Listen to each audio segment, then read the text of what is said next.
Hi guys. Today we're going to be reading a book called Martin's Big Words. Now, Martin Luther King Jr. is actually the main character of the story, so Martin's Big Words. First I'm going to ask you guys a question as to if you even know who Martin Luther King Jr. is. If you don't, that's totally fine, but he is a huge part of our nation's history.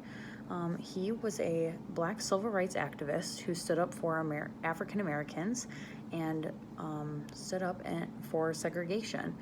If you guys also don't know what segregation is, that's totally okay. Segregation was the divide between, usually, and around this time, especially for Martin Luther King Jr., a divide between blacks and whites. So when Martin was in school, there was a time where blacks and whites couldn't sit at the same table for lunch, and they couldn't drink from the same drinking fountain. So much different than how we are today in school. So this is one of my favorite books about Martin Luther King Jr. Sorry, the glare is a little rough. So on the front, I was very impressed with this book because first off, there's no title. So you won't know the title until you open it up to this page. And it says Martin's Big Words. I really like that it's written in big words. But also, what do you think that these big words mean? What do you think that that is? If any of you know anything about Martin Luther King Jr., it's that his big words are what actually sparked a change in our nation. Whether segregation was going to be continuing or not, he really helped stand for that. And it was the words that he preached as a priest that allowed our nation to get as big as it is now, and to have us sitting in public schools together and sharing drinking fountains and sitting with our friends of color and everyone at the same lunch table. It's incredible. So I'd like to point out something shiny right here. Do any of you guys know what this is? This is called the Caldecott Honor Award, and this is given to books that have great illustrations.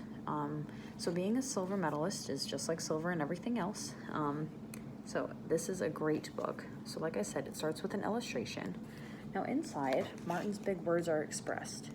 Can you imagine living in a world where you're not able to do anything that you love because of your colored skin? Me either.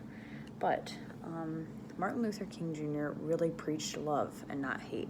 So one of my favorite pages here, it says that a little bit about Martin Luther. It says that he studied teachings of Gandhi and he learned how the Indian nation won freedom without ever firing a gun. Martin said love and others said hate. There's a quote and it says, "Hate cannot drive out hate. Only love can do that." And there's a picture of him. Now you'll notice that these illustrations have very, very pretty detailing in the back. That's because Martin Luther King Jr. was a priest. And so we're practicing things like this where we notice the key details in the background. So I really encourage you that if you are interested in reading this text, that you pay attention to all of the details within the entire picture. Now I'm going to share with you one more page, and this is probably my favorite. It says that all of these people would just walk to and from because they weren't even allowed to take the same bus as whites. And it says that when the history books are written, someone will say there lived black people who had the courage to stand up for their rights. Martin Luther was one of these people. So I encourage you to pick up the book and get reading, and make sure that you pay attention to all of the details within the text. Thanks.